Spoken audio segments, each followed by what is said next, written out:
And welcome back to Ozarks Live. With us now is comedian Dulce Sloan, who is performing this weekend at the Blue Room Comedy Club. How are you? I'm good. How are you? We're good, and we so appreciate you being here. Yes. Of course. Of course. I've been to Missouri before, but I haven't been to this part of Missouri before. Okay. So missing out. Yes. Now Well, you welcome know. to the Ozarks. Thank you so much. I was told that I was here. I'm so excited to be in where this is. Yeah.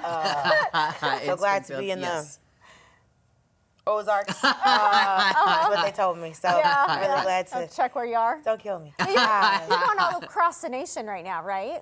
Yeah, I've been touring for a couple years, and so I have.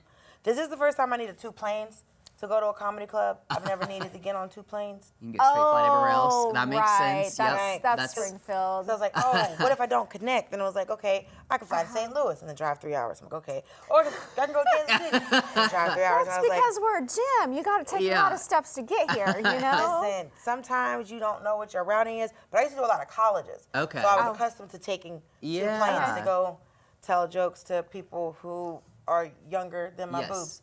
So it was always really exciting to go to the middle of nowhere. Okay. All right. So I want to know, how did comedy really start for you? Another comic told me that I was a comic, and so he made me take his stand-up class. But he didn't make me pay for it because he said I was a comic, and I wasn't sure about it. My mom said she had a dream about me doing stand-up. So she had a dream that the whole world was laughing at me, and she couldn't understand what it meant. So between him trying to get me to do a stand-up class and my mom having this dream, I was like, all right, Jesus, I hear you. And then I didn't have a job at the time. So I was on unemployment, so I had nothing but free time. Oh, that's incredible. So, I love that story. That all is kind a of really worked. cool story. Yeah. Now, something else that's really cool is that you have been a correspondent on The Daily Show, and you're hosting at the beginning of May. So first of all, what's that like for you, and what's the preparation of that look like? So my hosting week is May 1st through the 4th. And Roy just had his hosting week, so it was really great to watch Roy and to find out, like, kind of how different it feels as a correspondent, because there was a couple years ago when Trevor Noah was having issues with his voice. And so I think it's like the end of maybe 2018. And so we were sitting at the desk with him, kind of being his voice. Okay. And so I've done it before as the voice of Trevor. But not as you. But not as me. Okay. Yes. So this is the first time where it's like me hosting. It'll be like my name on the bottom. My mom is coming.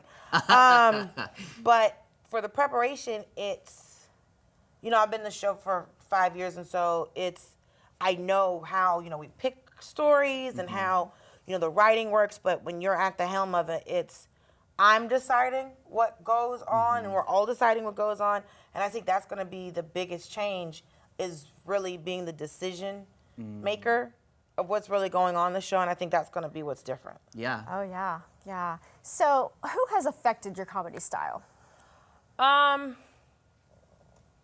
I think my comedy style is that I started out, I have a theater degree. Okay. So I never knew I was going to be a comic. I didn't anticipate it because I was acting since I was a child. And I'm still acting because I do the voice of a cartoon. Oh, that's fun. I'm on the show Great North on Fox. Okay. I did the voice of Honeybee, and I did musical theater for a long time. I've done the play Ragtime twice. So is it just kind of another way of performing? it's for just you? another way of performing for me. Okay. So I think I have more of like a storytelling style because that's why, you know, this comic Big Kenny Johnson in Atlanta told me that I was a comic because I knew how to tell a story and I knew where a punchline was. So I've kind of always been one of these people who's like, okay, girl, let me tell you what happened. And that's kind of what my stand-up style is. It's like, girl, let me tell you what happened. Okay. And then, girl, and then. And so I know how to tell a story. Yeah. So every time I tell a joke, I feel like I'm just telling somebody a story. Yeah. Okay. So my final question for you: you've done so many amazing things in your career, but you're still so young. You've got a long way to go. So what else do you hope to do in your career? Well, my dream job is to be a Cleon on Star Trek, and not these new Discovery Cleons. I'm talking like old school Worf, peanut butter on the forehead Cleon. I want a long wavy weave and my titties out like the Duras sisters. Is what my dream job is. Because people ask me, what's your dream job? And I'm like, and they're not ready for that answer. They're not ready. But I want to start doing more dramatic stuff. I miss doing theater. Oh. And I did musical theater for a long time, but I really miss doing theater. An actual drama side, too. Not just comedies, but... Well, I've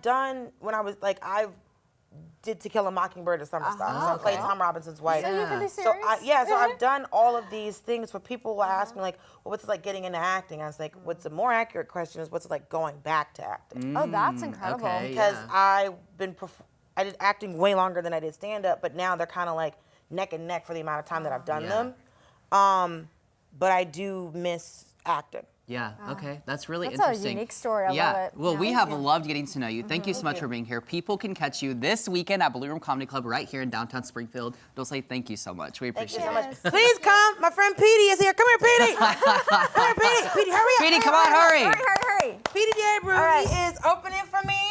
I brought him all the way from the Bronx. So if you want to see a real man from the Bronx in real Yes. life, Missouri. All right. But coming up, we're going to check back in with Tom and Archie. That's right. Hey, But first, nice we to take meet you to ya. Rice Brothers Farm and Home Supply.